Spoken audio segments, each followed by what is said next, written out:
The year is 2 million. The place is a clearing near the forest.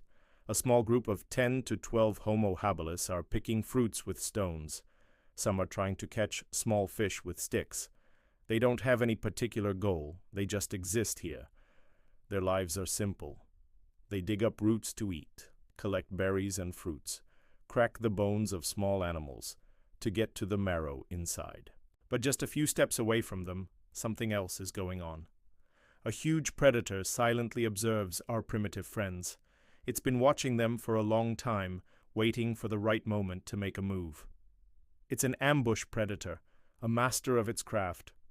Its name is Dinophilis, a large saber-toothed cat with sharp fangs and powerful muscles. In short, a real nightmare, and it's about 10 times stronger than an average man. The predator was ready to pounce, but suddenly there was a rustle in the grass. The hunter froze. He had excellent hearing. The sound was barely audible, but he heard the crunch of dry twigs underfoot and the scraping of claws on the ground. Someone was getting closer. Who could it be? A rival? No, there weren't supposed to be other hunters nearby. Could it be a lone male who wanted to steal his prey? Unlikely. Females of this species usually didn't venture this far from the herd. So who was it? A child screamed. This meant only one thing. The intruder was dangerous. The mother immediately pushed the kid behind her back and instinctively threw a spear at the approaching creature. She didn't even aim. She just hoped to scare it off. The spear landed just short of the predator, but that was enough to startle it. The animal hissed, revealing its sharp fangs. It was a saber-tooth, a real saber-tooth. The female knew that there was no escape. There were dense bushes behind her and a river ahead. It was too risky to go either left or right. The forest was thick and dark, and it was impossible to see anything there. Plus, they were in the open, which made hiding almost impossible. She grabbed her baby and ran towards the river, hoping to hide in the tall grasses on the other side. The saber-tooth let out a loud roar and took off after her. Its long legs easily covered the distance between them. Soon it would catch up and tear the woman to pieces. The child sensed danger. His little hands were tightly clenched into fists. Tears streamed down his face, but he wasn't crying. This wasn't the first time he'd seen a saber-tooth.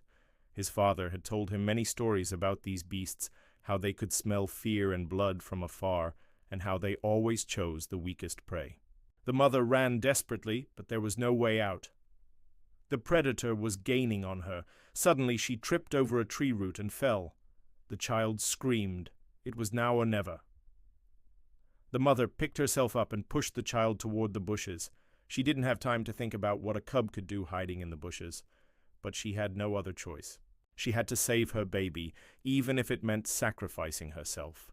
The saber-tooth was almost upon her. The beast opened its bloody mouth, revealing its sharp fangs. The mother closed her eyes, waiting for the pain to end it all, but it never came. She opened her eyes and saw a miracle. The saber-tooth was lying on the ground, clutching its stomach and writhing in agony. It looked like the predator had been stabbed. But who could have done that? There were no weapons in sight. And then she saw it, a spear protruding from the beast's body. It must have been one of the men. But who could have thrown a spear that accurately? The mother crawled toward the bushes and pulled her child out of there. Then she turned to look for the savior, but she couldn't find him anywhere. All she saw was a single spear and a group of men standing around, staring at the dead saber-tooth. One of them had a determined expression on his face. It was clear that this man had dealt the fatal blow. The mother didn't know what to do. On the one hand, she wanted to run as far away from here as possible. On the other hand, she wanted to thank the man who had saved her son. She looked at her child. He was still in shock, his eyes wide with fear. She picked him up and walked toward the group of men.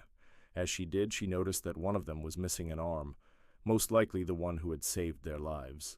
Perhaps he had been wounded in battle with the saber-tooth. She approached the group, and the man with the spear spoke up.